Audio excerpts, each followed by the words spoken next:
Are you thinking of booking a hotel in Shinjuku or Shibuya? You might want to rethink that, unless you enjoy squeezing through packed streets with kids in tow. Tokyo is incredible, but some decisions can make or break your trip. Today, we're diving into the uncommon mistakes families make when visiting Tokyo with kids. And trust me, avoiding these will save you time, money, and a whole lot of stress. Let's get started. First up, landing at Narita instead of Haneda. If you're flying into Tokyo, choosing the right airport makes a huge difference. Narita International Airport might look like a solid option, but here's the catch. It's nearly 37 miles from central Tokyo. That means after a long-haul flight, you'll still have to spend another hour or more on a taxi, train, or bus just to get to your hotel. Not fun with jet-lagged kids. Instead, try to land at Haneda Airport, which is much closer. Just a 15-minute train ride from central Tokyo. It's easier, faster, and means you can check in, freshen up, and start exploring sooner. Now let's talk about timing, because another mistake is visiting Tokyo during summer. The city gets sticky, with temperatures often hitting 35 degrees Celsius in July and August. Walking around, using crowded public transport, and waiting in theme park lines can feel like a chore rather than a vacation. Instead, consider visiting during spring, that is, March to May, or during autumn, September to November. In spring, you get cherry blossoms, pleasant weather, and dreamy parks for picnics. If you want a mix of winter and spring, aim for early March. There's still snow in some areas, but you also get warmer days and early sakura blooms. Autumn is just as magical, with beautiful fall colors and crisp, comfortable temperatures.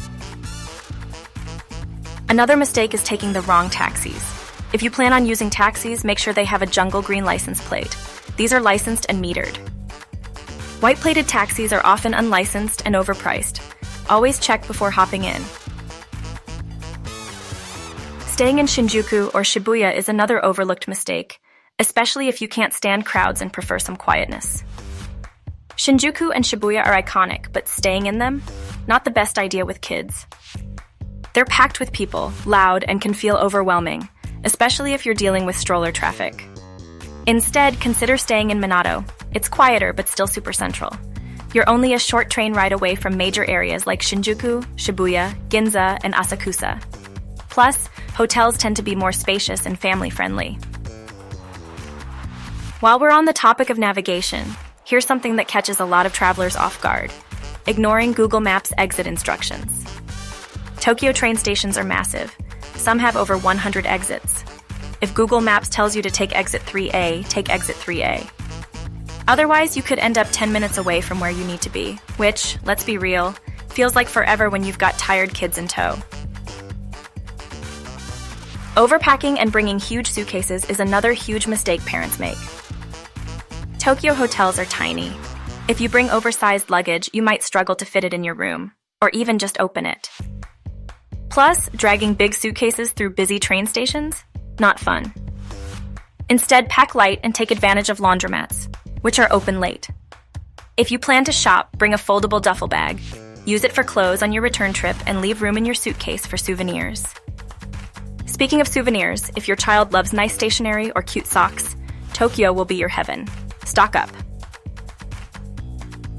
Another big mistake parents make is not carrying their passport and that of their child around. By law, tourists in Japan must carry a passport or travel document at all times. Police sometimes do random checks, especially near train stations, and if you don't have your travel documents, you could be detained. So keep it on you, or at least have a copy on your phone. And while we're talking about rules, here's a small mistake, but an important one: standing on the wrong side of the escalator. In Tokyo, you stand on the left and let people pass on the right. But here's where it gets tricky. If you're traveling to Osaka, it's the opposite. So double-check the local rules. Another huge mistake is only eating Japanese food. Yes, you're in Japan, and yes, the sushi is amazing. But Tokyo also has some of the best wood-fired pizza, sandwiches, and pastries. If your kids need a break from Japanese flavors, try Pizzeria Ciro, Salvatore Cuomo, or De Michele. Tokyo's Italian-trained chefs know their stuff. What's your go-to food when traveling? Let me know in the comments. Let's talk trains, because not reserving train seats can make your trip unnecessarily stressful. For peace of mind, reserve seats on long train rides. Trains can be confusing for first-timers, and knowing your seat means less stress. Also, be mindful of women-only trains. If you're a dad traveling solo with kids, avoid hopping into one by accident. Not planning for late arrivals is another big one. Tokyo's trains run from 5 a.m. to midnight. If your flight lands late, you might be stuck without transport. In that case, book a budget hotel near the airport to rest before heading to your main hotel in the morning. And speaking of essentials, not figuring out internet access before you land can be a major headache. You'll need internet for maps, translations, and train schedules. You have two main options. One is getting a pocket Wi-Fi. This is great for connecting multiple devices, easy to rent at the airport or 7-Eleven. The other option is getting an eSIM. This allows for instant activation and no extra device needed. It's perfect if your phone supports it. Another mistake to avoid is not booking activities in advance. Popular spots like Team Lab, Disneyland, and museums sell out fast. Book early to avoid disappointment. Also, if you visit Disneyland on a busy day, consider Disney Premier Access, a paid service to skip long lines for top rides. One thing you don't need to worry about in Japan: tipping. It's not customary to tip in Japan. In fact, it can be seen as rude. Also, when paying, place your cash in the tray provided instead of handing it directly to the cashier. Not doing enough research is an current mistake among parents and guardians. Tokyo is not the kind of place where you just wing it, especially with kids. There are hidden costs, cultural norms, and logistics that can make or break your trip. Researching ahead of time means knowing the best family-friendly spots, the easiest transport options, and how to avoid common tourist traps. Speaking of research, I've already done a lot of the work for you. Be sure to check out my Tokyo travel guide for families and my must-try activities for kids in Tokyo. They'll help you plan an amazing trip. And while you're at it, hit that subscribe button for more travel tips. Then there's not downloading essential apps. Don't wait until you land in Tokyo to figure out what apps you need. Download them before you leave to avoid roaming charges and last-minute stress. Here are a few must-haves. Google Translate or Papago for translating menus, signs, and conversations. Google Maps for navigating Tokyo's massive train stations. And Japanican by JTB, an app run by Japan's largest travel agency, which is ideal for those looking for more structured and guided experiences.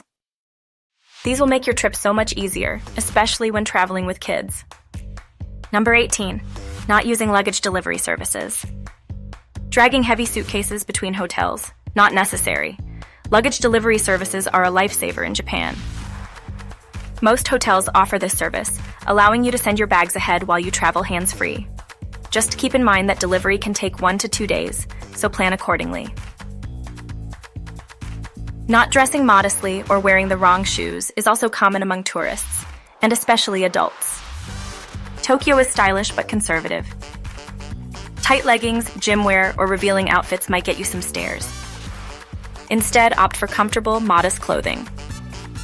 And when it comes to shoes, two things matter: comfort and easy removal.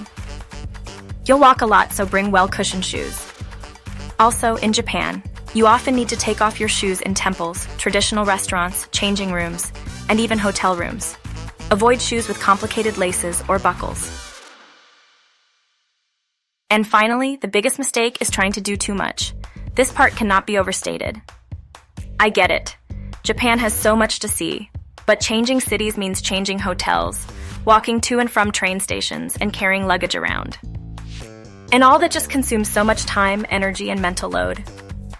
Each time you move to another place, that's half a day wasted that could have been spent on just exploring the area with no plan or timetable. The tip here would be to pick top attractions you really want to explore, alternate between high-intensity activity with a chilled one, and plan the holiday for at least 10 days. Those are some of the biggest mistakes to avoid when traveling to Tokyo with kids. Which one surprised you the most? If you want more Tokyo family tips, check out my video on must-try activities for kids and my Tokyo family travel guide. Also, if you found this helpful, give it a like and subscribe for more family travel destinations and tips.